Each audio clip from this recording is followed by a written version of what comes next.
sin esos dos planos, yo no puedo trazar el punto X, Y. ¿Cuáles van a ser esos dos planos? El plano de Frankfurt, ¿bien?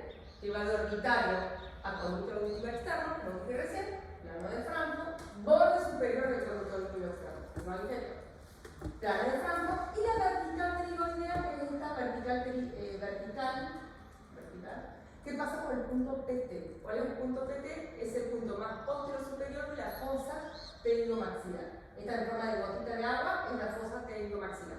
Bueno, el punto más posterior superior de esa fosa es el punto PT. Entonces yo voy a bajar una perpendicular a Frankfurt que pase por ese punto. O sea que estos dos planos tienen que estar a 90 grados. Son perpendiculares. ¿Bien?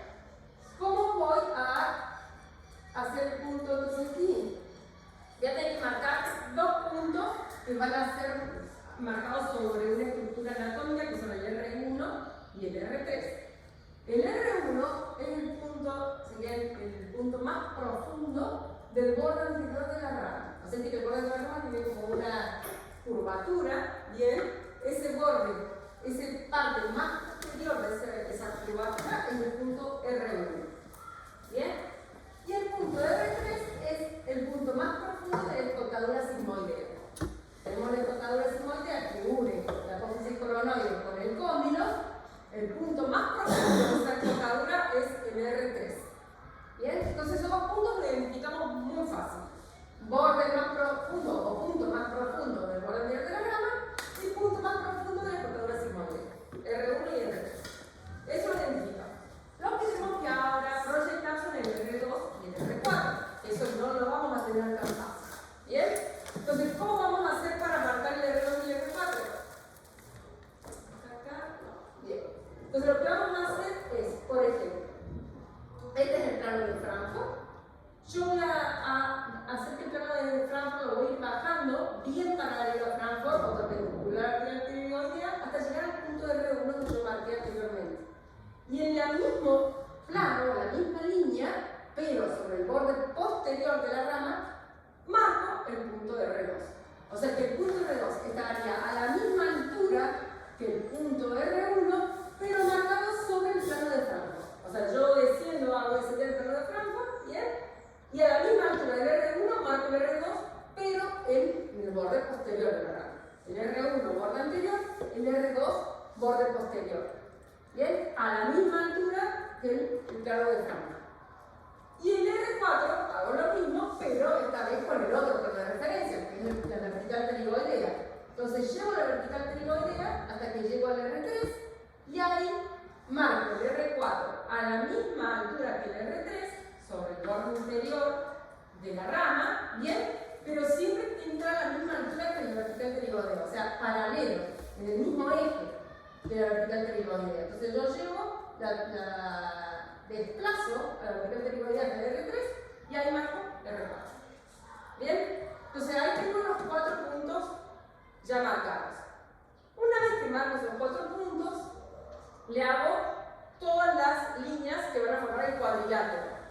Entonces, siempre siguiendo los mismos planos de referencia. Frankfurt, bajo Frankfurt hasta R3, ahí, y hago una raya horizontal. Bajo hasta R4, hago la otra raya. Siempre estos 3 planos, la que pasa por R4, la que pasa por R3, tiene que ser paralela a Frankfurt. ¿Bien? Lo mismo con R1 y R2. De la vertical pterigoidea me voy hasta R1 y trazo un plano vertical, paralelo a la vertical pterigoidea. Y después lo llevo hacia atrás hasta R2 y trazo otro plano vertical paralelo a la vertical pterigoidea. Es decir, que el plano que pasa por R1 y por R2 tiene que ser paralelo a la vertical pterigoidea. Así me van a quedar los 4 líneas que pasan por los 4 puntos paralelos al plano de referencia.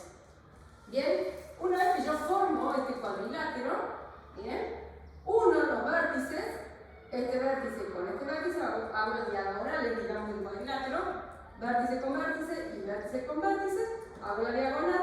En la intersección de esa diagonal, en el medio, hay este punto de equilibrio.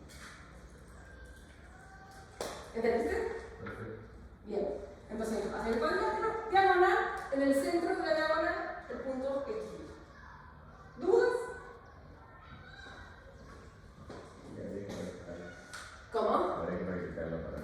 Sí, hoy lo vamos a hacer. Hoy lo hacemos. Bueno, salgo de acá. Vamos a poner. Bueno, hoy vamos a ver mordida abierta y sobre mordida. ¿Qué es mordida abierta? No contacto los dientes anteriores con... No, los dientes, cuando se evolucionan. No contactan los dientes superiores con los inferiores. En algún sector de la arcada. Puede ser anterior, puede ser posterior, puede ser anterior-posterior. ¿Bien? ¿Cómo? No hay override. No hay override. ¿Cómo hay el override en una mordida abierta? Cero negativo. No. Negativo. Porque no hay un recruzamiento. Entonces, en una mordida abierta el override es negativo. No es cero, porque cero es borde a borde. ¿Bien? Es negativo, o sea que de menos 1 hacia atrás. Negativo porque tenemos mordida abierta. No hay solapamiento de los dientes, ni de los anteriores, si hay una mordida abierta anterior, o de los posteriores, si hay una mordida abierta posterior. Bien.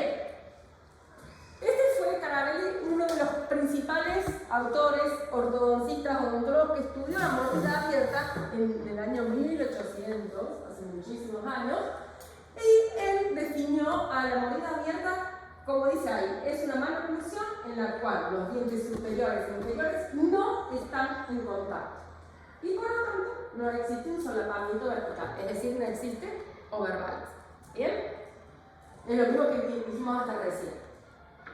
Ahora, ¿cómo se clasifica la mordida abierta? La oclusión de mordida abierta. Tenemos mordidas abiertas esqueletales o verdaderas, ¿bien? Allí el patrón, digamos, del paciente es hiperdivergente. ¿Qué significa hiperdivergente? Lo normal es que los maxilares, maxilar superior y maxilar inferior, sean paralelos. ¿Bien? Cuando el patrón es hiperdivergente, significa que en vez de ser paralelos, son así, como un ángulo abierto. Eso es hiperdivergente, que el plano maxilar vaya para allá y el plano mandibular vaya para abajo. Entonces, al haber una divergencia de los planos maxilares y mandibulares, se produce una mordida abierta. En cambio, cuando es hipodivergente, es al revés. En vez de ser paralelo, es así. Entonces, ahí hay un mayor entrecruzamiento anterior, una sobremordida profunda. Pero eso te puede generar mordida abierta posterior, ¿no? ¿Cuál? Si hay contacto. Sí, también. Pero bueno, muchas veces el cuerpo lo compensa haciendo extrusión molar. O sea, el mismo cuerpo busca el contacto con el antagonista, ¿viste? Claro. Entonces hay una sobreerupción de las piezas dentarias. Entonces muchas veces te encontrás con una sobreerupción de las piezas dentarias y sobremordida profunda, las dos cosas. Más difícil de tratar porque tienes que intruir los molares y a su vez abrir un poco la mordida. ¿Bien? Bueno, entonces las esqueletales es cuando el problema de la mordida abierta asiente en el hueso. ¿Bien? Por eso es esqueletal, porque asiente en el hueso, no asiente en la zona dentoalveolar ni dentaria, sino que es profunda, afecta profundamente las estructuras de los maxilares. ¿Bien? Entonces ahí hablamos cuando es una mordida abierta del tipo esqueletal o verdadera. Y después tenemos las dentales o falsas, en las cuales hay una falta de contacto cruzal, pero los planos maxilares y mandibulares se siguen manteniendo paralelos. Hay otros factores que afectan la oclusión, un hábito, por ejemplo, el uso del chupete, el uso de la madera, la disección digital, lo que sea, que hace que haya una mordida abierta anterior, pero los planos maxilar y mandibular se siguen manteniendo dentro de la normalidad, de los paralelos. El problema es dentario o dentoalveolar. ¿Bien? Generalmente debido a un hábito. ¿Bien? Entonces, el problema, digamos, la causa es de origen local, está ahí, en la zona dentaria, en la zona alveolar, no en la estructura profunda del hueso. Eso es cuando son dentales o falsas. ¿Bien? Entonces, ¿cómo vamos a diferenciar una mordida abierta esqueletal de una falsa? En la esqueletal, por lo general, solamente hay contacto en la zona posterior del molar y de ahí divergen el plano maxilar y el plano mandibular, el plano cruzal, ¿no? Tenemos un plano cruzal superior y un plano cruzal inferior. Entonces, lo normal es que coincidan los dos planos, porque tienen que ser paralelos, ¿bien? Pero en este caso solamente hay contacto en posterior y de a partir del molar divergen. O sea que todo el resto de las piezas dentarias hacia adelante, no hay contacto. Eso es en las mordidas abiertas esqueléticas o verdaderas. Profe, Sí. entonces sería que por ende las abiertas serían solamente las anteriores a las genitales. Las abiertas esqueletales no pueden ser anteriores y posteriores. Porque solo tenés contacto en el segundo molar o primer molar con mucho, punto más, premolar no contacta y canino tampoco. Las esqueletales solo tenés contacto a nivel del segundo molar o como si es menos severa, primer molar, y después ya divergen. O sea que las esqueléticas son anteriores y posteriores. Pero no la abierta anterior y posterior. Acá premolares no contactan y el anterior tampoco. ¿Bien? Bueno, ¿cuáles son las características de una mordida abierta esqueletal? Generalmente al tener los planos divergentes, los planos mandibular y maxilar divergentes van a ser fáciles de cara alargada, con la altura facial inferior aumentada, porque tienen los planos divergentes. Fíjense en la inclinación del plano mandibular, bien hacia abajo, bien inclinada. ¿Se acuerdan que habíamos visto esto cuando vimos biotipo en los dónicos faciales, que habíamos visto que este plano mandibular en los dónicos era bien inclinado hacia abajo? Bueno, lo mismo en las mordidas abiertas anteriores. ¿Por qué? Porque el plano maxilar, mandibular, granular, es bien divergente hacia abajo. Entonces tenemos cara larga, altura facial inferior, dientes nasal, abdominal aumentado, ¿bien? La altura facial posterior, que sería la altura facial del borde posterior de la rama, está disminuido porque la mandíbula tiene una tendencia de crecimiento hacia abajo y hacia atrás. Entonces acá aumenta esto, pero disminuye esto, ¿bien?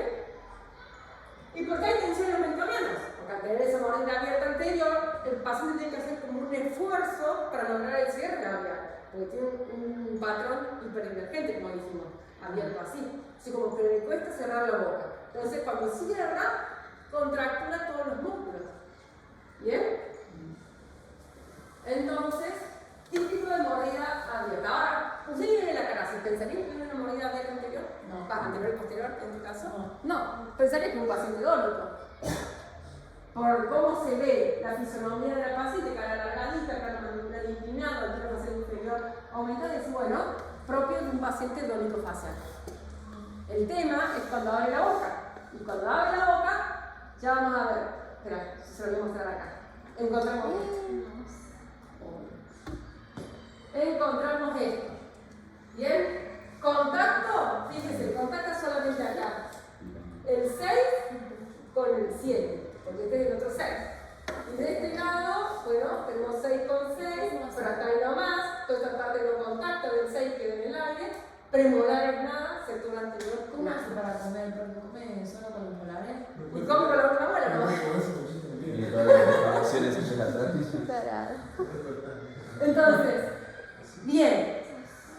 Así muerden los pacientes. Interesante. ¿Qué hizo?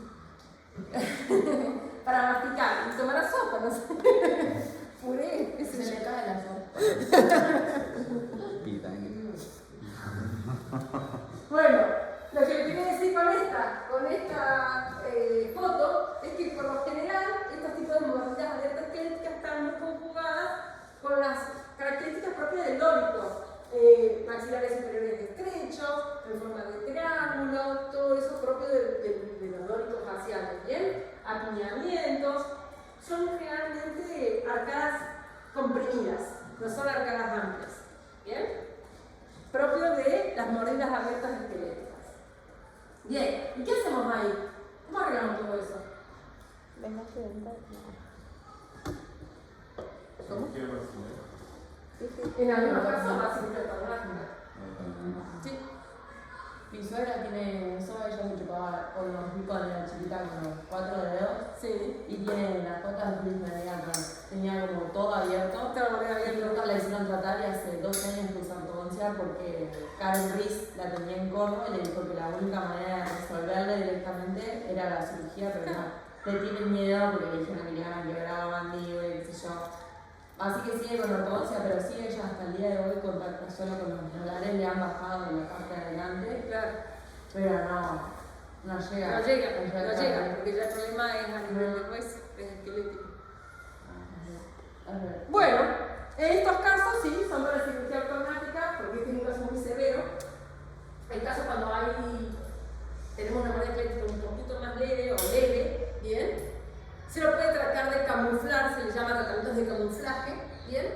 ortodoncia fija. ¿Bien?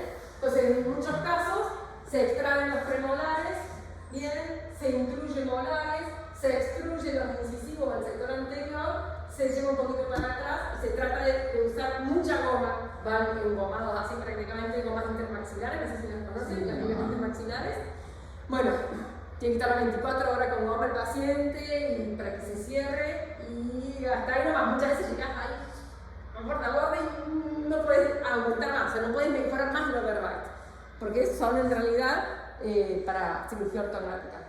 Solamente en los casos leves se lo puede camuflar con ortodoncia, si no, ya sabes que un caso así, por ejemplo, con ortodoncia fija nomás, no lo vas a solucionar. O sea, no va a solucionar para que quede bien, a lo mejor lo podés mejorar un poquito. ¿Y qué tipo de cirugía se le hace ahí?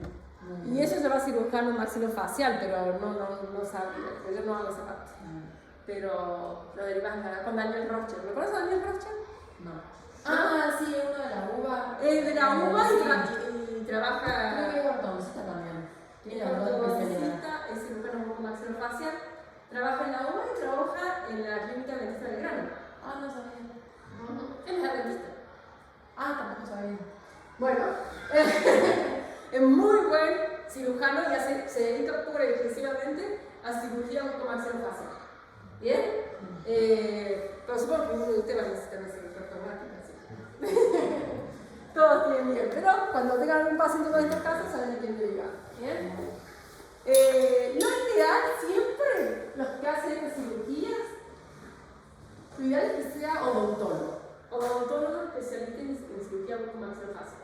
Porque también hay muchos médicos que se especializan en cirugía bucomaxilofacial, pero no tienen los conocimientos que tenemos nosotros de la oclusión, por ejemplo, porque el médico no lo ve a eso. Nosotros tenemos con mucho detalle en la oclusión, y entonces por ahí no quedan tan bien con un médico cirujano, por más que sea especialista de cabeza y cuello y demás, y con un odontólogo especialista en cirugía bucomaxilofacial. Pero siempre que derivan un paciente, tiene que ser un odontólogo especialista, no médico. Bien. A diferencia de lo anterior, acá tenemos las monedas estas que son de origen dental, o las falsas. ¿Bien? ¿Por qué falsas? Porque los planos maxilomandibulares siguen estando paralelos. No hay divergencia o hiperdivergencia de los planos.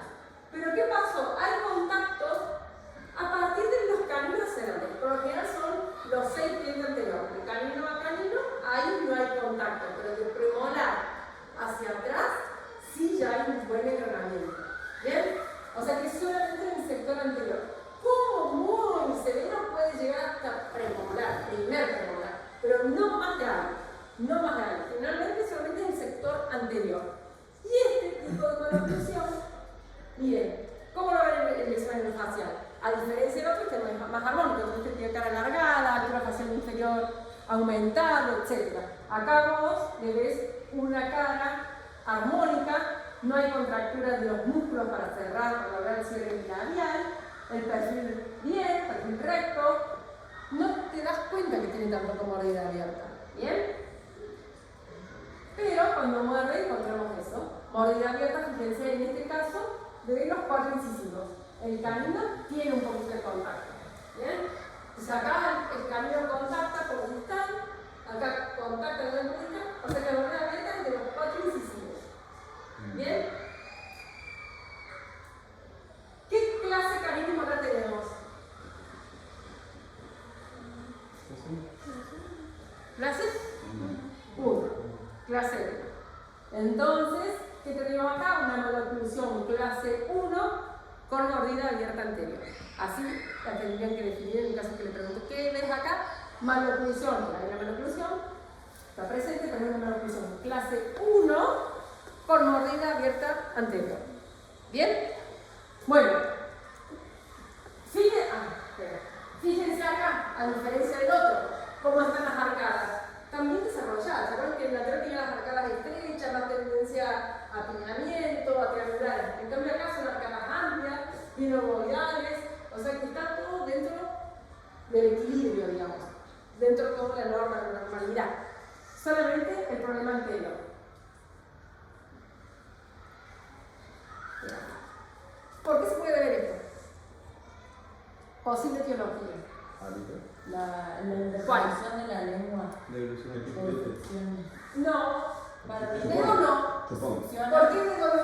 Porque Porque es ¿Qué haría acá la posición del dedo acá metido? ¿Qué me produciría esto que dice abajo? ¿Qué me torrente de arriba? Retrocesión mandibular y Me retroiría los superiores y me retroiría los inferiores, porque el dedo apoya en los incisivos inferiores. Entonces, al estar apoyado, me lleva los inferiores hacia atrás y los superiores hacia adelante. Pero acá cuando ves eso, entonces sucesión interna puede ser. Para mí es dilución atípica. ¿Chupete? Tampoco. Es dilución Porque el atípica. chupete le haría una formita, fíjate la forma que tiene esta mordida abierta, alargadita. ¿Ves que tiene una formita alargadita? El chupete me haría una mordida abierta así, bien redondita. Con la forma del chupete, como que está bien así en forma de arco. Dilución atípica. ¿Cuál? Dilución atípica. De ilusión atípica. ¿Bien? ¿Qué pasa acá? El paciente cada vez que traga mete la lengua.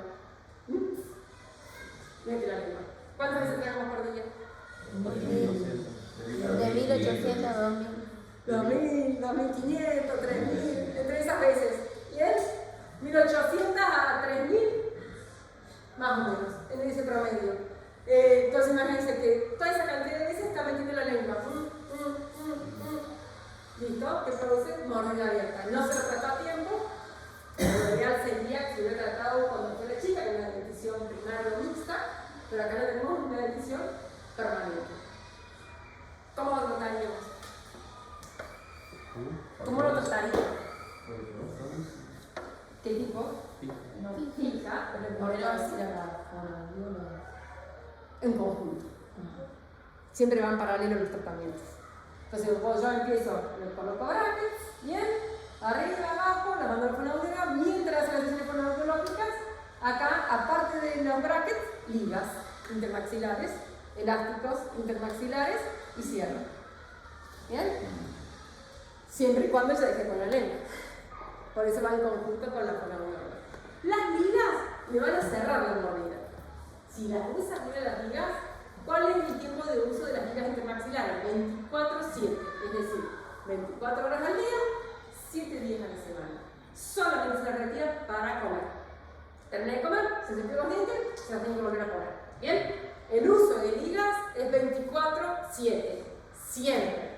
24 horas, 7 días a la semana. Si la paciente no se rehabilita fonoaudiológicamente de manera correcta, las ligas le van a cerrar la mordida si las usa bien, ¿bien? Si las usa en el tiempo que el odontólogo le dice. El problema es que cuando retiremos los brackets, si ella no rehabilitó la lengua, al poco tiempo se va a volver a ver, porque ella va a seguir empujando con los dientes, con la lengua los dientes. Entonces siempre es importante que la función esté equilibrada para que la función sea estable. Si no rehabilito la función, y si me va a desestabilizar la función, voy a tener nuevo la mordida abierta. Entonces es importante siempre rehabilitar la función. ¿Bien? Bueno, clasificación según la zona donde asienta. Ya la estamos viendo ahora, porque puede ser anterior, bien, si es en el sector canino, puede ser posterior o puede ser anteroposterior. ¿Bien? Entonces, cuando se habla de anteroposterior, se habla de mordida abierta completa. Todo el arco. Generalmente hay solamente un contacto en el segundo molar y todo lo demás queda sin contacto cruzado. Entonces ahí hablamos de mordida abierta completa. Y cuando hablamos de posterior, al igual que cuando hablamos de mordida cruzada, puede ser unilateral que afecte uno de los lados, ya sea derecho o sea izquierdo, o puede que afecte los dos lados. ¿Bien? Bien, entonces, según donde asienta, anterior, posterior, la posterior puede ser unilateral o bilateral, o puede ser una mordida abierta completa que afecta toda la arcada dentaria menos el segundo molar. El segundo molar, para que no contacte, nunca se ha dado un caso que no, hasta que no contacte nada. O sea, imposible porque la mandíbula cuando cierra hasta que hace tope en algún lugar. Entonces, por lo general, el primer lugar donde hace tope es en el segundo molar. Bien, es imposible que cierre y que no haga tope en nada. O sea, el segundo molar siempre va a tener contacto. Salvo que cause. Ahí estamos. Bien, contactará en el primero. Etiología. Entonces, la etiología es multifactorial. Bien, porque pueden ser cualquier tipo de hábitos, cualquier tipo de, también puede ser algo genético, bien, cuando hablamos de mordidas abiertas esqueletales, están muy unidas a la parte de herencia, son hereditarias, bien, o también puede ser muchas veces que un hábito que produce una mordida abierta dental o dentoalveolar que no fue tratada, por ejemplo, como la suegra decía, no fue tratada a tiempo, se transforme con el tiempo en una esqueletal. Por eso termina con una cirugía ortognática. Porque si esa mordida abierta vos la tratás a tiempo en la edad de 7, 8, 10 años, la revertís completamente. ¿Bien? Pero cuando no la tratás a tiempo, en ese momento era dentoalveolar o dentaria, no la trataste, finalizó el crecimiento, siguió creciendo así, se transformó en un esqueleto. ¿Bien? Entonces ahí no queda otra que cirugía ortognática. Por eso la importancia de detectarlas a tiempo y tratarlas o derivarlas si no las saben tratar. Pero es importante y eso forma un foco muy importante de lo que es la ortodoncia preventiva e interceptiva, que es detectar todos estos tipos de cositas en los pacientes niños y tratarlos a tiempo para no terminar después una cirugía. Bien. Etiología de la mordida anterior. Bueno, ya lo fuimos diciendo un poquito. Hábitos, entre ellos empuje anterior de la lengua, succión digital, uso prolongado del chupete de la mamadera y dilución adulta. Todo eso me va a producir maloclusión de mordida abierta anterior. ¿Bien?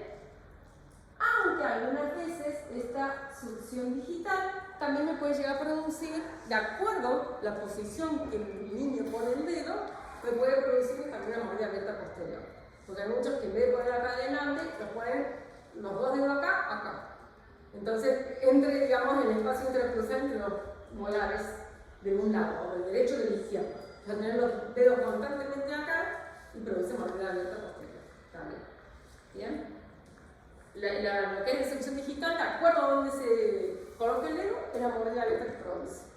O mordida cruzada, ¿se acuerdan que habíamos dicho que también formaba parte de las etiologías de mordida cruzadas? Posteriores, no anteriores. Mordida de labio también. ¿Cuál? La mordida de la imperio. Sí, también. Si estás tan constantemente, está bien. Así está. No me acuerdo cómo se llama. Ah, cuando hacen y te haría una mordida abierta pero posterior ahí. Sí, succión de carrillo se llama. Bien, etiología. ¿Cuáles son las características de una mordida abierta anterior a nivel intraoral? Entonces, es localizada, ubicada solamente en el sector anterior, generalmente no más allá de los caninos. Bien, los incisivos superiores o inferiores, de acuerdo a cuál es el causante, pueden estar proinclinados o no. Bien, como vimos recién, había una evolución artística que le mostré la foto anterior, no estaban proinclinados los incisivos, pero cuando es por chupete o por mamadera, sí vamos a ver que los incisivos van a estar así, proinclinados o protruidos. Bien, entonces, por eso puse ahí que pueden estar, pero de acuerdo a la etiología, no siempre se da. Bien. El espacio interincisivo está aumentado, lo cual es no verbal negativo, o sea, no hay solapamiento entre los incisivos. ¿Bien? Puede estar asociado a un maxilar estrecho o no, muchas veces está asociado a pacientes respiradores bucales. ¿Bien? Entonces, ese respirador bucal va a tener un paladar estrecho, entonces puede estar asociado a un paladar estrecho o no, con paladar ostival. Y el aspecto que le da es aspecto de boca de pescado, que yo le decía en forma así como un oval, ahí vamos a ver la foto. Ya se lo voy a mostrar. Extraoralmente, no encontramos ninguna característica que sea propia de esa maloclusión, porque por fuera no le ves totalmente normal. El perfil, el frente, la cara del paciente, no hay musculatura contracturada de nada, ni nada. Por lo menos normal, armónico, equilibrado. ¿Bien? El problema está cuando abre la boca. Entonces, esta es lo que le dicen la forma de boca de pescado. Dicen que los pescaditos de sucio tienen esos boquitos. Entonces, ¿han ido a pescar? ¿Sí? ¿Han pescado algo? No. Bueno, yo cuando era chica pescaba en los arroyos de Córdoba, mojarritas y palomas. Entonces iba con la lombriz y pescaba donde tenía pescando. Y te sacaba el anzuelo y vos veías la mojarrita con esos boquitos así, la misma formita que es. La boca de la boca. Esa se llama boca en forma de boca de pescado.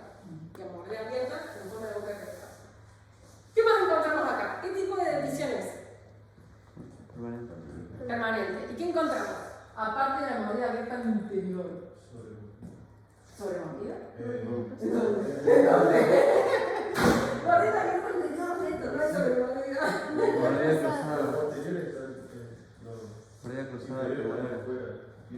Mordida cruzada. Bien. Mordida cruzada. Posterior. Uno bilateral. Bilateral.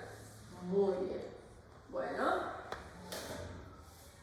Entonces, cuando hagamos la teleradiografía de frente, vamos a ver, fíjense cómo este es el plano cruzal, viene bien contactando, hasta que en el sector anterior se le deja el plano cruzal. Eso es lo que vamos a ver en la radiografía, cuando es dentaria o falsa o dentaria. ¿Bien? Cuando es por el uso prolongado del chupete, fíjense la forma que queda acá con el uso del chupete y, como te decía, estos dientes están abiertos así y los incisivos superiores por lo general están más protruidos que los inferiores. ¿Bien?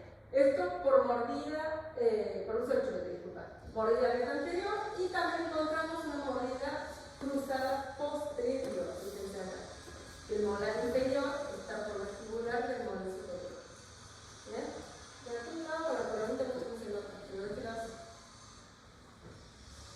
Uso prolongado del chupete. ¿Qué hacemos para solucionar esta mordida del anterior? Eliminar el chupete. Saca el chupete. ¿Y cómo se lo saca?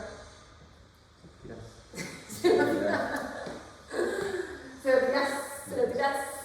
Bueno, se hace todo un trabajo hablando con los padres, se le explica el tipo de malnutrición que tiene, se le explica que si deja el chupete eso se va a revertir. ¿Bien? Entonces se lo explica también al niño, ahí, y el chupete queda en el consultorio. No vuelve el chupete a la casa.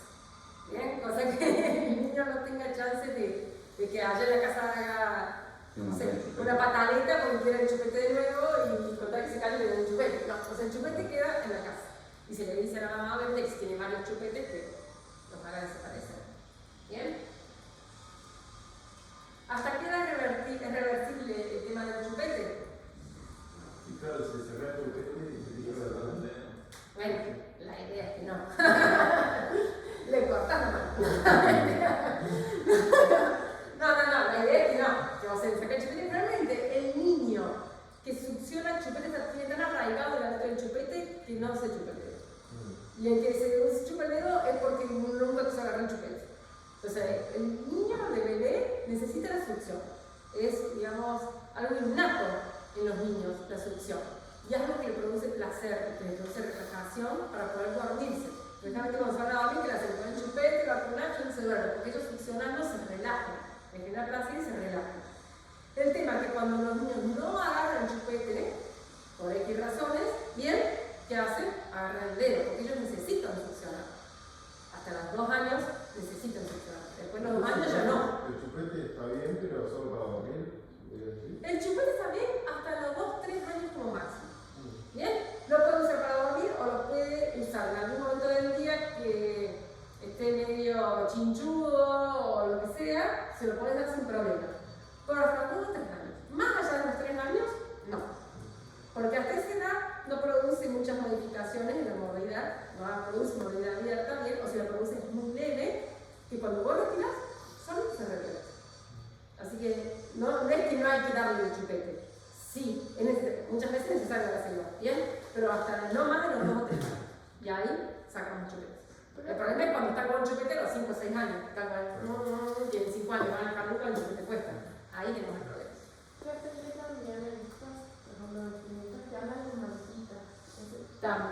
También bueno, esa succión, ¿por qué? Porque tampoco tiene chupete. Yo tenía mis amigos que acababa de poner almohadita. Iba con la almohadita, todo el succionaba la almohadita. Bueno, tampoco es.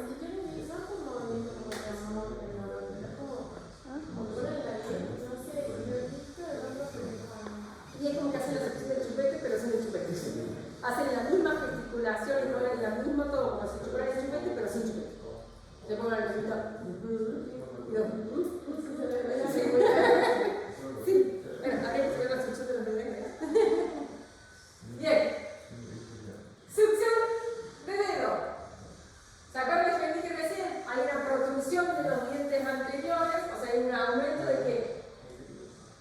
¿Aumento de qué hay acá? De los vergeles.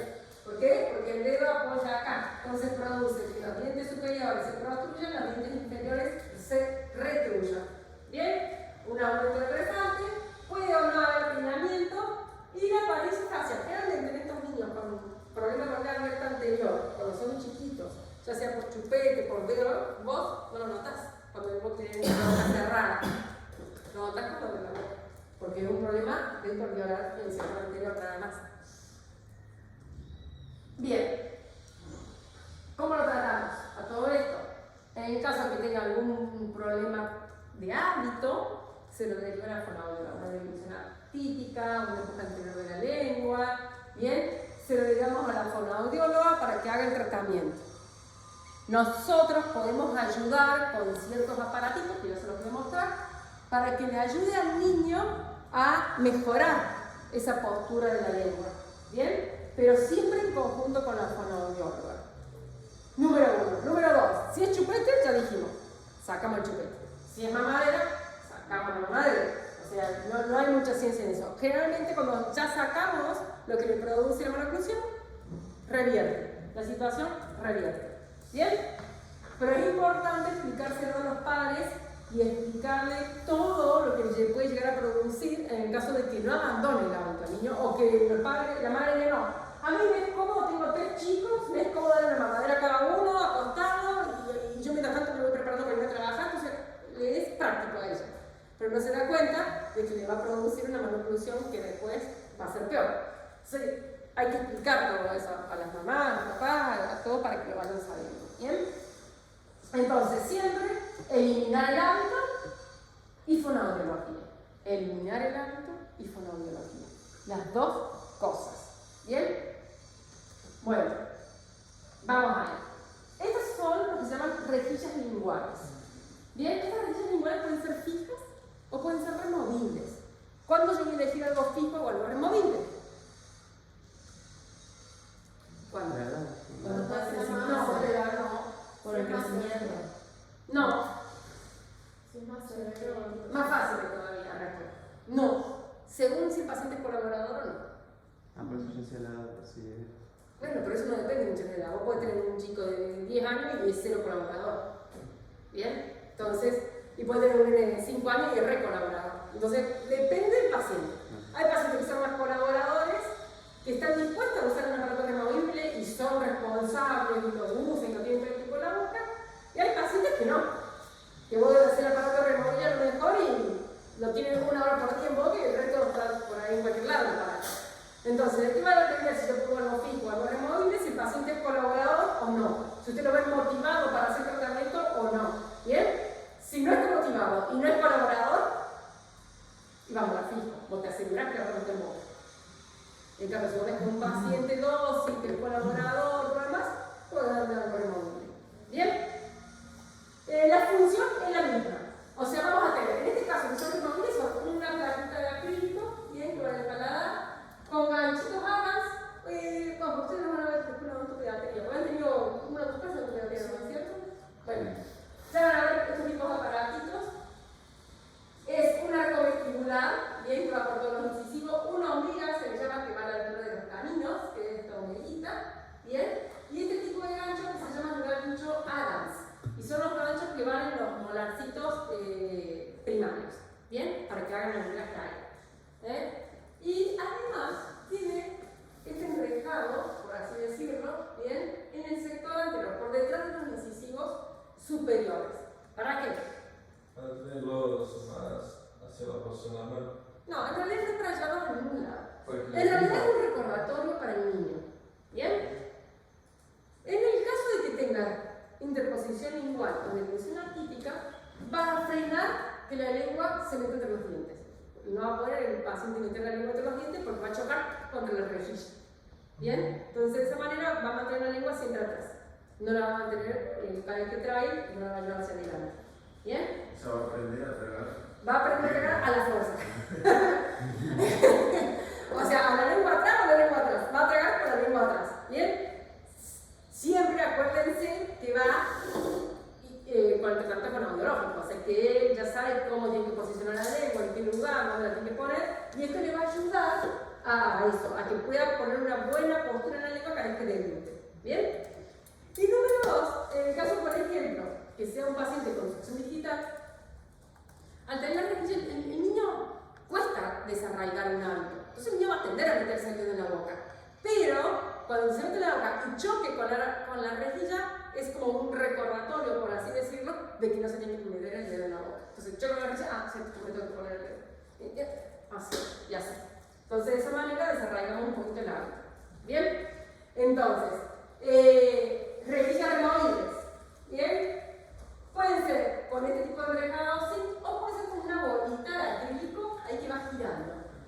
Y esto por ahí a la fonoaudióloga le gusta más, porque le ayuda, porque el niño juega con esa bolita. Eso con la punta de la lengua pone contra esa esfera de acrílico y la hace girar la bolita. Y eso va a ayudar a que la lengua corrija su postura.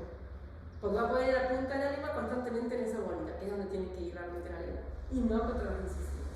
¿Bien? Son los dos tipos de diseños que hay de rejillas linguales. ¿Bien? Rejilla y con la bolita de acrílico en el paladar. Pero, acá está otra, una rejilla lingual en boca. Esta es una paciente que también tenía deglución atípica. Entonces, fíjense, mordida abierta y la rejilla puesta en boca como queda. El aparatito, este en este caso es removible, ¿bien? ¿Por qué removible? Porque tiene este arco corvestibular. Si no tuviera este arco corvestibular, se lo voy a mostrar la que sigue, sería un entonces esto es removible, ahí queda la rejilla, entonces el paciente no puede poner la lengua hacia adelante. Está obligado a deglutir con la lengua hacia atrás. ¿Bien? Es casi que algo Esa de es la tortura. ¿Ah? Es casi algo de tortura, ¿no? Pero los chicos se adaptan bien, los chicos chiquitos acá no tienen problema. Bueno, ese es el aparatito en su cajita, en el estuchecito que se lo damos al paciente, con algún tipo de sticker, algo que sea motivador como para que lo use. ¿Bien? Bien, y estas son las fijas. ¿Cómo van las fijas? Con bandas, bien, en los molares, pueden ser, en el caso que esté el 6 ya erupcionado, en la banda va en el 6, en el caso que no esté el 6, en la banda la ponemos en el 5 primario. ¿Bien? Y va con un arco palatino, ¿bien? Y hay diferentes diseños. Este es el más tradicional, por así decirlo, el enrejadito, aunque también puede ser este diseño así, ¿bien? También que vaya que ponga la lengua, o también este, que es como una esferita, pero un tubito. Y también lo va girando ese tubito. ¿Bien? Para pacientes no colaboradores. Para pacientes no colaboradores. Pacientes no colaboradores, vamos a los hijos. ¿Bien? Bueno, seguimos entonces. Bueno, este es aquí el libro que habla de la bibliografía. Este es un caso de mordida anterior también por la lengua, interposición lingual. Vemos acá también la cefalometría con solamente la divergencia a nivel anterior, con el nivel posterior y pleno cruzal está todo bien, hay contacto, bien. Y en este caso se le puso bandas en los 6 y la rejilla. Fíjense la mordida abierta que tiene ahí, bien. Y ya van a ver cómo... ¿Es indistinto si le ponen la rejilla en lingual o en palatino? Es que en realidad vos cuando baja queda vertical la rejilla, ¿viste? El lingual, o sea, siempre va a una ciudad superior, ¿a qué te referís? O la rejilla en sí. Si va siempre en superior o siempre? No, siempre en superior. Pero el removible puede ser inferior. No, siempre superior. No. No, todo superior. Es porque más que nada por el tema de la lengua, Como la lengua tiene que apoyar arriba, sí. ¿Cuál? Esto es No, al superior. principio. Al principio estaba lo... ¿Principio? pensé que era Son todos... el de arriba, el de aquí, pensé que era. No, son todos superiores. Todos van al maxilar superior. Todo maxilar superior.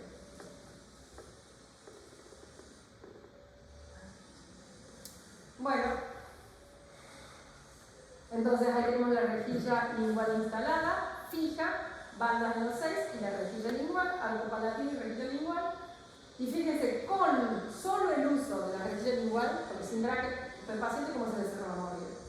Entonces pasamos, fíjense, de esto, miren acá como está esa mordida abierta en la foto G, y pasa a esto en la foto J.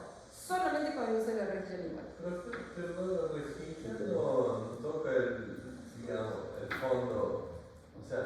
Acá abajo por igual, Claro. no. Si no te haría úlceras, te lastimaría Sí, la mucosa. claro. No, tiene que estar libre, no tiene que tocar la mucosa. ¿Bien?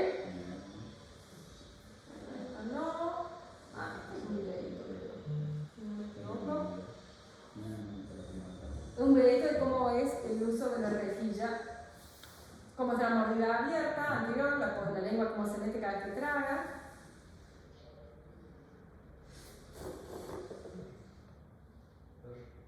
La mala oclusión que produce, viste las temas anteriores, esa es con púas, esta es un poquito más tortura. Esta es una tortura de la edad medieval. Eso tiene esas púas que es peor, y te la ponen inferior, fíjate. Esta no se usa, pero se lo traje a propósito y digo, miren, fíjense, esa sí es tortura o no, Yanni. Imagínate tener unas púas ahí por debajo de la lengua, que termina la lengua no se la úlcera. Esta es más benigna, porque no tiene ninguna punta, digamos, y esa va en superior. Entonces evita que la lengua se meta. O sea, las dos. Creo que superior es más. La superior es más benigna. Leve. Sí. ¿No conocí una chica que tenía la otra? ¿La de las púas?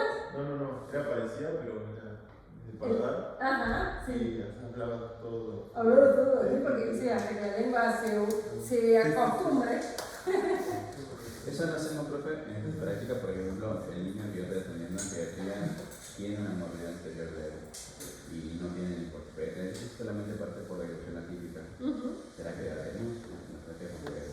No sé. Eso no sé cómo está el cronograma, no sé cómo está el cronograma. Nosotros no hacemos práctica en pacientes, pero no nos dan los tiempos.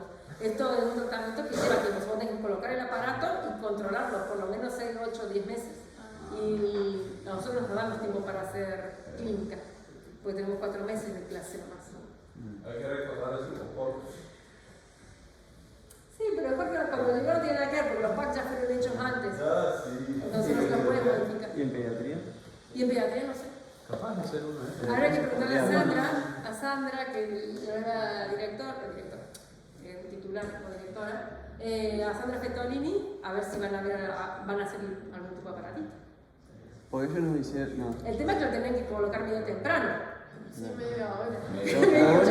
Cosa que para diciembre ya los efectos. Media mañana. Medio tomar la impresión ya. Pero eso es tipo tomar impresión y el laboratorio solo lo hace el propio dentista. Todo el Y eso depende de lo que quieras. Hay odontólogos que hacen sus propios aparatos y hay otros que no. Si tenés el tiempo y te gusta hacerlo, lo haces vos. Y si no tenés tiempo o no te gusta tomar la impresión, al mecánico de tanto. Nosotros en pediatría lo único así medio ortodóntico que nos están haciendo hacer es mantener los pasos. Nada más. Bueno, eso vamos a ver después entonces para el tiempo. El tema es que uno te hace que el niño te agarre la confianza y todo eso. Y que vos, como le saca impresión. Impresión arriba y abajo. Chan. Te va a odiar el niño. No, pero se puede. Tips para impresiones de niños que vengan en ayunas. Siempre. te vomitan todo, capaz. Sí. ¿No? Sí. No, entonces, cuando se tiene que tomar impresión a un niño, le dicen a la mamá que ese día lo traen en ayuna. Traten de atenderlo lo antes posible, o sea que si alguien quiere atenderlo, claro. ¿Tiene la mañana o la tarde cuando viene a atenderlo? Después no se tiene que... Ahí vamos temprano. Es importante el tip ese. Claro. Porque yo en el consultorio le digo a la mañana, lo traes en ayuno, tomo impresión, se va a la casa y ahí desayuno todo lo que quiera. Entonces ahí te evitas que te muestre el desayuno. Que te muestre el desayuno. Y más el niño que son así nauseosos que tienen. Entonces, primero en ayuno. Tomar la impresión tranquila y después se va. Pero si es después de mediodía, no está un problema porque no pueden dejar sin almuerzo. Bueno, que les vaya bien. Tratamientos para interposición igual, ¿bien? Obviamente por la audiología, como siempre.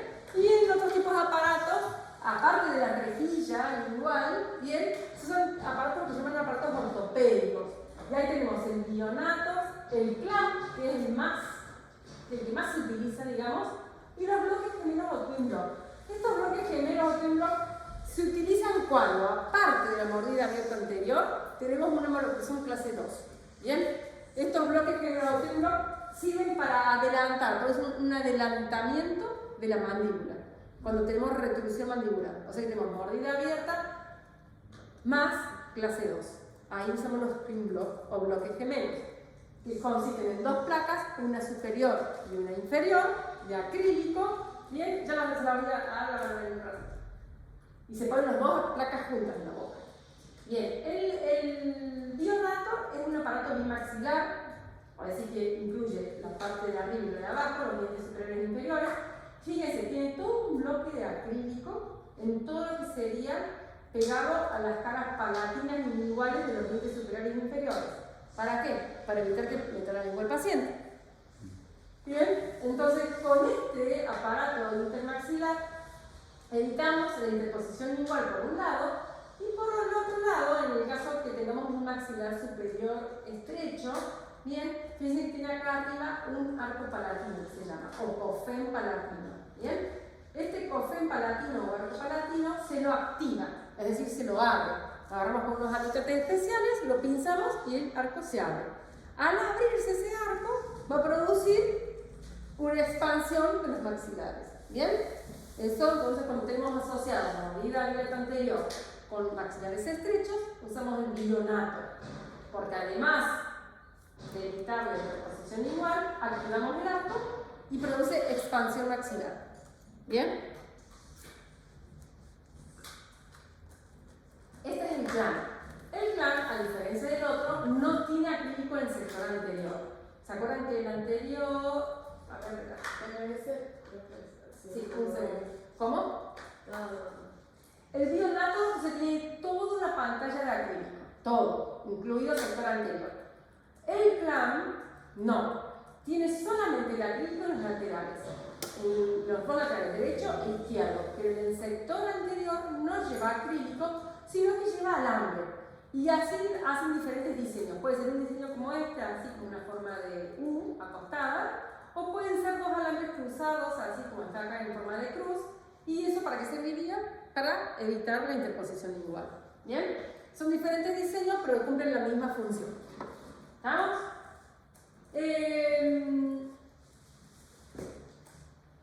Bien. Este tipo de aparato, ¿cuánto tiempo lo tiene que usar el paciente?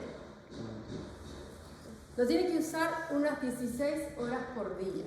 Bien, entonces cuando nosotros le damos un aparato de este tipo a un paciente, son 16 horas por día mínimo. Sí o sí, toda la noche. Sí o sí, la boca cuando el paciente duerme, toda la noche el aparato en boca. Le pregunto a la mamá, ¿cuántas horas duermen normalmente? 10 horas, 9 horas, 8 horas, la hora que sea. Bueno, todas esas horas en boca. Y además, durante el día, se le dice que lo tiene que usar mientras esté en la casa, mientras esté viendo tele, mientras esté jugando a la play, mientras esté leyendo, mientras esté haciendo la tarea, lo que sea. ¿Cuándo se lo tiene que sacar? Para comer y para hacer deportes.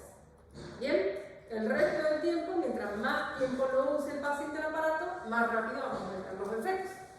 ¿Bien? Entonces, mínimo 16 horas por día. Si lo puede usar todo el tiempo, mejor todavía. ¿Bien? Se lo saca para comer y para hacer deporte. Nada más. Igual que el biodato también tiene un arco palatino, que sería este, que es el cofén palatino. También me sirve, en el caso cuando haya estrechez maxilar, para activar ese arco. Al yo pinzarlo en esta zona, al arco palatino con una alicate especial, bien, se abre ese arco al abrirse y cuando lo pongo en boca va a producir expansión maxilar para el uso. Bien, vamos para que siga.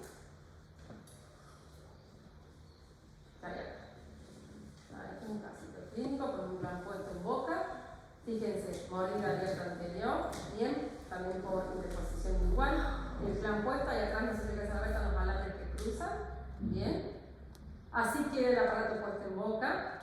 ¿Para qué son estas omegas? Para los caídos. ¿Pero para qué? ¿Para qué me sirven? Para la vida. ¿Para qué? La vida. No. O sea, No. Siempre se viene, pero. ¿Para qué me sirven esas omegas? para que no fluya ¿Para que no fluya qué? entre sí. No. Diseño. En el caso, yo aparte.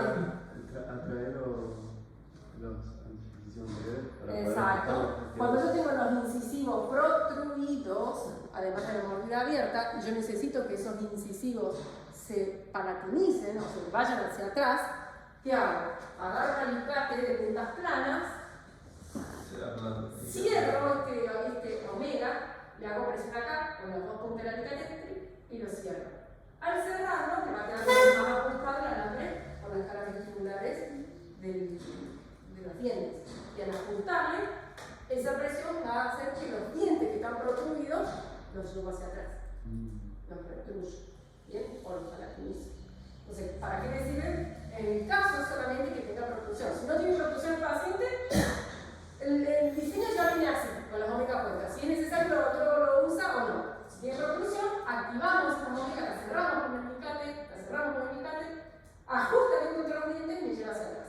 ¿Bien? Para eso sirve.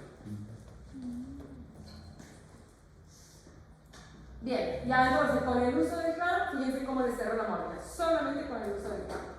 Cerró la mordida abierta anterior. Generalmente en el tratamiento de 1 año.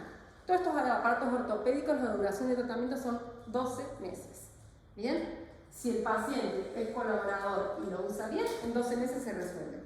Si el paciente no es colaborador y lo usa 16 horas por día, lo usa 6 horas por día y te va a llevar más tiempo.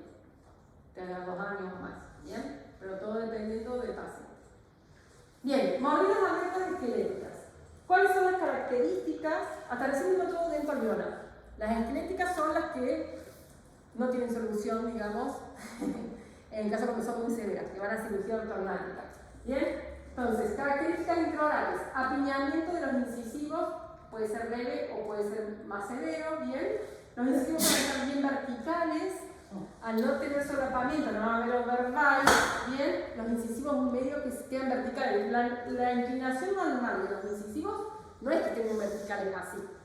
Generalmente los incisivos tienen una inclinación normal que en los incisivos superiores es de 28 grados y en los inferiores de 21 grados, o sea, es leve, tampoco es que están así, una inclinación normal, bien, pero en estos casos, cuando hay mordida abierta y no hay overbite, quedan bien verticales. ¿Por qué quedan verticales? Porque los dientes mismos se van hacia atrás queriendo buscar el contacto con el antagonista. Y como no lo encuentran, quedan verticales así. ¿Bien? Acuérdense que siempre los dientes buscan el contacto con su diente vecino o con su diente antagonista. Entonces, por lo general, este tipo de mordidas esqueléticas tienen los incisivos bien verticales. Gingivitis, hipertrofia gingival. ¿Y por qué? Porque muchas veces le cuesta cerrar la boca. El paciente está constantemente con la boca abierta porque al tener tan hiperdivergentes los maxilares, tiene que hacer un esfuerzo con la musculatura para cerrar la boca y muchas veces no lo logra. Entonces produce una sequedad bucal que produce la gingivitis y la hipertrofia gingival. Sonrisa gingival está muy unido también a la mordida anterior. Bueno, ya dije recién, los planos maxilares o cruzados hiperlatinos están hiperdivergentes. Eso hablo de todos los planos superiores de esto, ¿bien? Están hacia arriba, como dije recién, en estos paralelos están así, hacia arriba. Y el plano cruzado al revés, está hacia abajo. O sea, el maxilar está hacia arriba y el mandibular hacia abajo. Hiperdivergen los planos.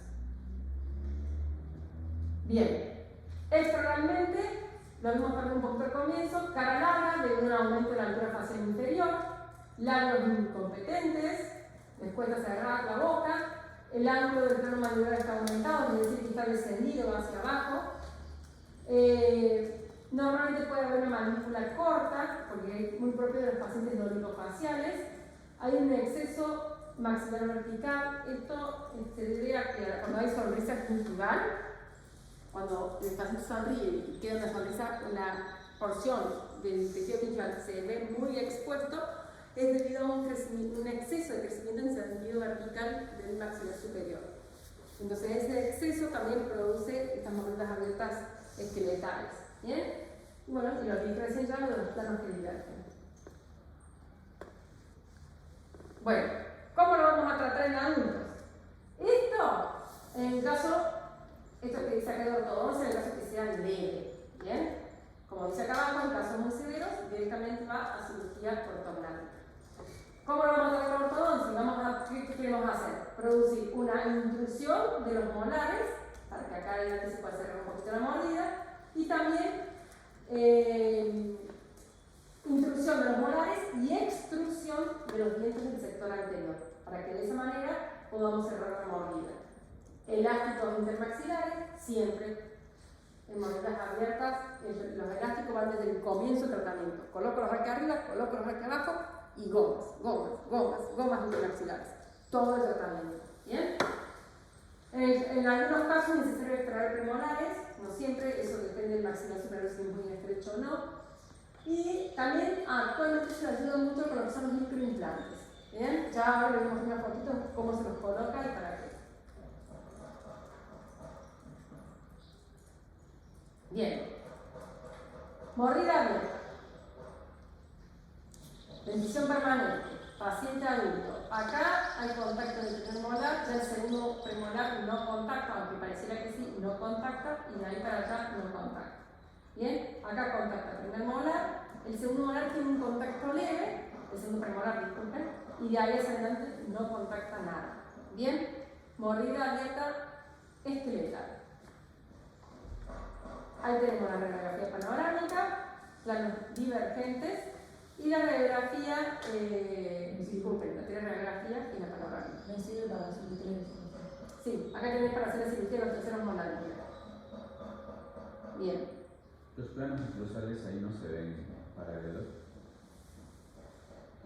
Pero fíjate que este va así y va para allá. Claro, bueno. Y este un poquito para acá. Divergen, siempre un poquito. Bien.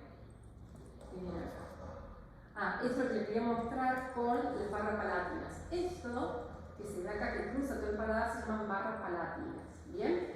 Esas barras palatinas van unidas a los molares. Tienen unas cajitas palatinas, como los tubos que se colocan por vestibular, que vienen también unos tubitos palatinos, que se colocan el palatino del 6 y del 7, bien, se cementan, como cementamos los brackets, y a esa cajita va unido esta barra palatina. ¿Para qué necesito esa barra palatina? Yo lo que necesito es intruir el sector posterior, para que se me cierre la mordida. Entonces coloco microimplantes, fíjense, un microimplante por palatino, un microimplante por vestibular, en el espacio interdentario entre el 6 y el 7, y uno, cadenas elásticas o cadenas de fuerzas a esos microimplantes. ¿Bien? Entonces, de esa manera, al hacer esas cadenas de fuerza, porque yo la pongo bien estiradita la cadena de fuerza, me va a ir produciendo la intrusión de esos molares. ¿Bien? Al intruir los molares, se me va a tender a cerrar la mordida. Una destrucción de los molares. Intrusión. En mordida abierta yo necesito intruir molares y extruir el sector anterior para que se me cierre la mordida. Entonces, intrusión del sector posterior y extrusión del anterior. Entonces, intruyo molares. Esto está muy bueno porque haces un anclaje en los microimplantes que te da una fuerza extra que de otra manera no la podrías conseguir. ¿Bien? Años atrás, décadas atrás, como no existían los microimplantes, no sé si han visto alguna vez, tenían unos casquetes así. Tenían unos casquetes así que se colocaban en toda la cabeza, unas tiras, bajaban las tiras acá, esas tiras iban enganchadas en los bandas y eso hacía la presión para que intruyan los molares. Pero era una tortura. Los experimentos que tienen que ir a todos lados para ese casquete, pobres chicos. Iban así con el casco puesto, a todos lados y sintiendo la presión en los molares para introducirlos. Y la boca sin beber. Y la boca sí, mucho no puede cerrar. Entonces, bueno, eso. Se ven eso en las pelis yankees. Pero eso, gracias a Dios, cuando llegaron los microimplantes, ha mejorado. No se lo usa más, se lo dejó de usar. Pero antes se lo usaba. Por la duda, si lo han visto alguna vez, era para eso, para intruir los molares. ¿Bien? También se lo usaba para distalar molares. Cuando queríamos distalar algún molar por X razón, cuando me quedé sin espacio, por ejemplo, por el canino, que erupcionó, es el primero que usaba el canino, y me quedó esos caninos que quedaban fuera del arco, acá como Drácula, hacia afuera, bueno, y se me mesianizó todo, se me mesianizó lo premolar, los molares, necesito distalar todo. En esos casos también se usaban antes, ahora todo con microimplantes. Se usaban antes esos casquillos, así que van en la cabeza, y ahí hacía una fuerza para distalar. También, una tortura, ese método de tortura de la media más o menos, ¿no? Terrible. Bien, esto entonces, acá está el diseño y acá es como se lo ve en boca. Bien, entonces microimplante, bien, obviamente está todo el armado, la ortodoncia. En este caso se decidió extracción de premolares para ayudar a la cierre de la mordida y a mejorar todo lo que es el alineamiento dentario. Bien, barra palatina, bien, unida, que está soldada al 6 y al 7, y cadenas elásticas. cadenas elásticas para intruir. Entonces, de esa manera vamos instruyendo todo el sector posterior. Intrusión del sector posterior. La banda palatina esa. La barra palatina. La barra palatina. Esta acá se va a meter un poquito de la mucosa y la mucosa sí, es eso lo que la decía.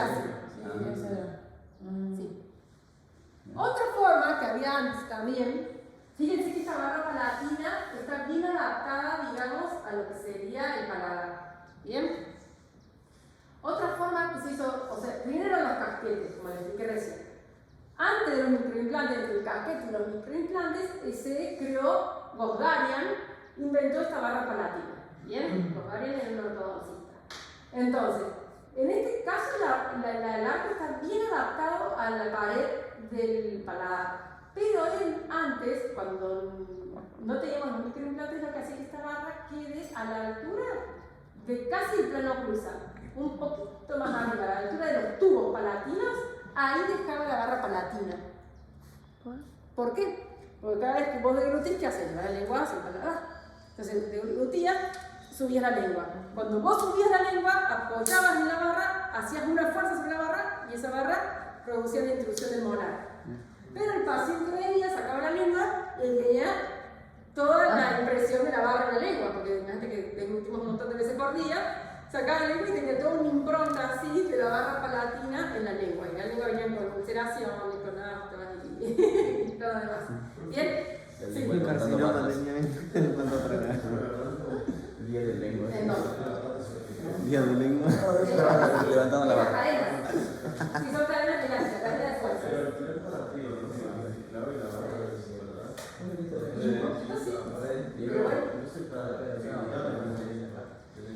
Pero vos cuando pones esa barra, no la pones en contacto directo.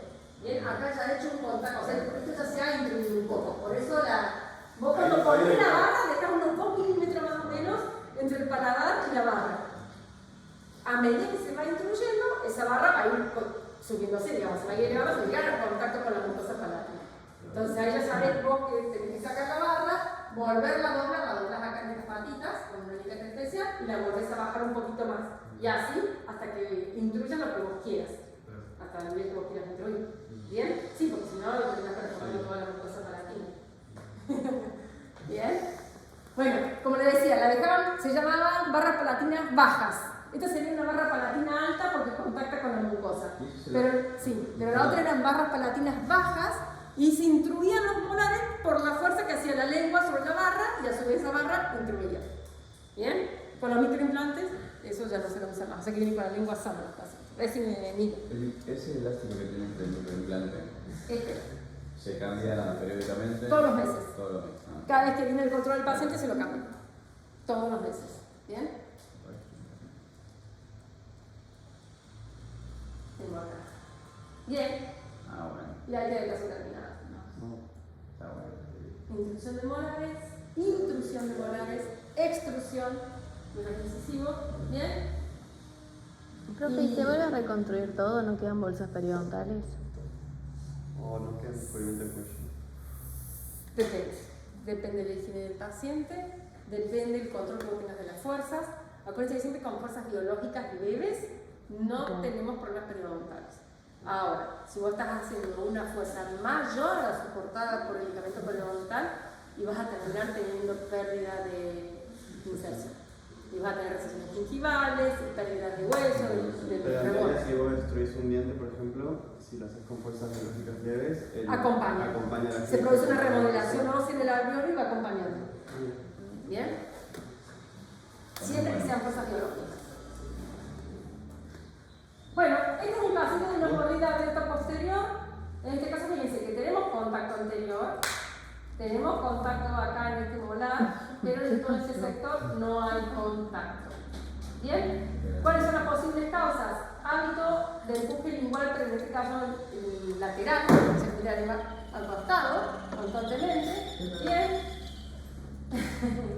También puede ser cuando hay dientes anquilosados o sumergidos que se llaman, que no han finalizado su erupción. ¿Bien? Y también puede ser que no lo puse acá, como les dije hace un rato, succión digital cuando ponen los dedos acá atrás. ¿Bien? Pero ese viene acompañado anterior y posterior. Este es un caso de un paciente, fíjense, normal, la cara, el perfil, todo. Arcadas dentarias lindas, bien amplias, no tiene paladar jugar, nada, fíjense, tiene muy poco apiñamiento, casi nada, muy bien todo. Pero tiene esa mordida posterior. De un lado está bien y de otro lado tiene esa mordida posterior. ¿Bien? Fíjense cómo en la panorámica viene acá el plano cruzal y acá hace la divergencia.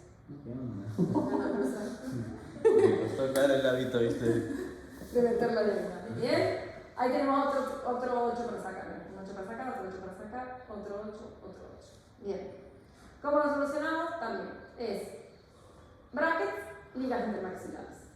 Ligas intermaxilares para cerrar la mordida. Bien, entonces se usan esas ligas.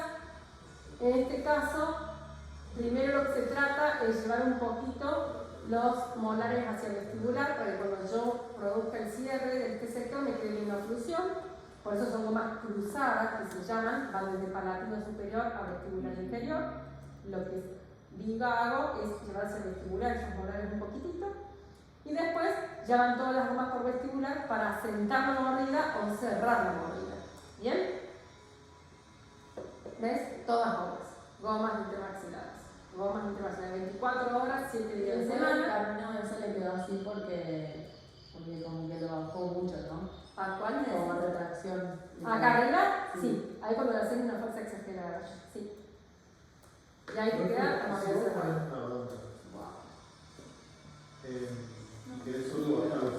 La paciente no sé. Extruir los superiores.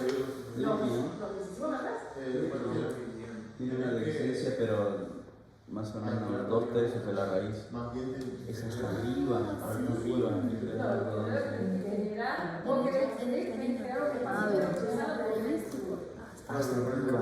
Es 2/3 literal.